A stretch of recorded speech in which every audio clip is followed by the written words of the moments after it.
Greetings and welcome to another episode of Conquering Diabetes. Today we are going to talk about salt. I consider myself definitely a salty girl. I love salt in my coffee. I love it on my food. Even if the food has been salted, sometimes I will add a little bit more. And I get a lot of pushback on this. People are always asking me, yeah, but I have high blood pressure. The doctor's got me on medication for the high blood pressure. They told me that I should only have a certain amount of salt every day. So here's what I want to say. And I just want to make a quick disclaimer. I am not a medical professional. Anything I say should not be taken as medical advice. This is just from my own experience and from the research that I've done. A few years ago, when I started this diet, I was reading everything I could because the information that I had before I started the diet wasn't lining up with what I was seeing. So I kept hearing about people who were able to go off of their blood pressure medication when they started cutting carbs out of their diet. And what I learned was that one of the reasons why they could do that is because when you are eating a high carb diet, which is what I was doing in the past, when you're eating high carbs, you are tapping insulin, right? Insulin needs to be released by the pancreas so that as the carbs turn into glucose, insulin can escort the glucose into the cells for energy. However, insulin also does something else in that it signals the kidneys to hang on to salt. Which this makes sense as I'm thinking it through.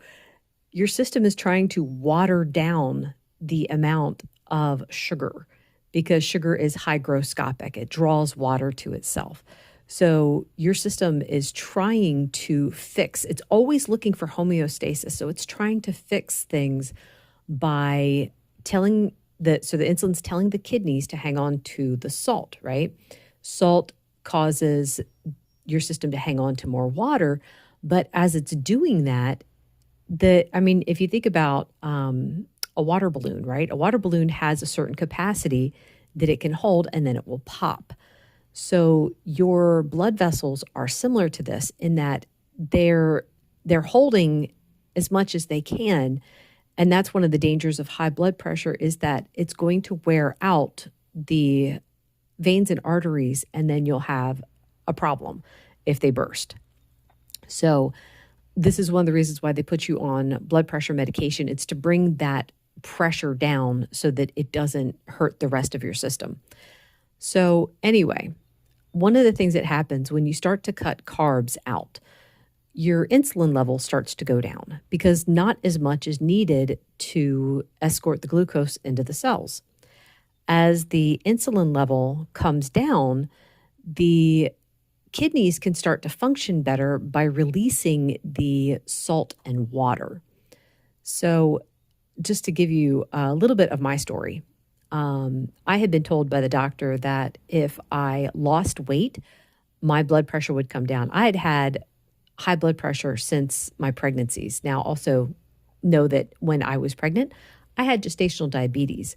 So knowing everything that I know now, this all makes sense that my blood pressure went up because I also had gestational diabetes.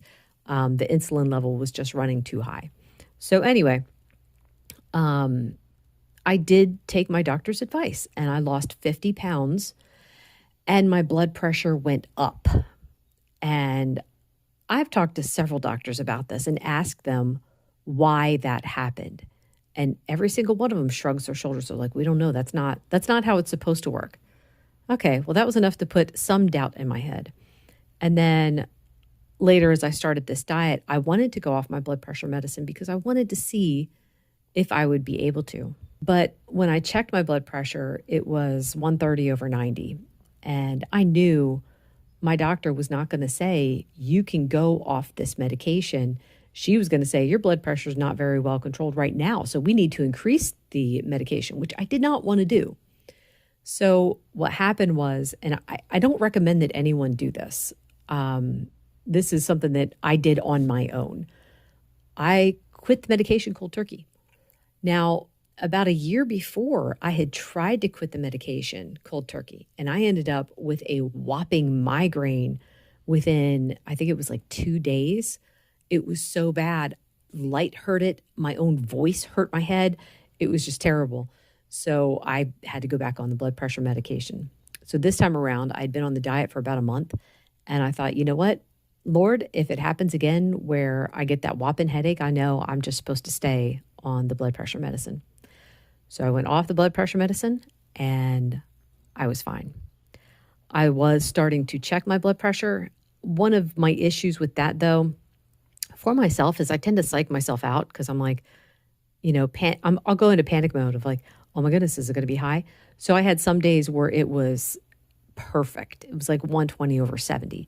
And then other days it was like 130/90 again. So I decided to stop checking my blood pressure and stop worrying about it. And every once in a while I will check it here and there, but I'm done. I'm done worrying about it. I'm not going to worry about it anymore because the thing is, I know with the amount of salt that I eat, I salt to taste. I'm not doing extra salt just because I think it's a great idea. I salt based on how things taste to me. And I know that my kidneys are working fine. I believe that my blood pressure is fine. I'm not even worried about it because here's one other thing.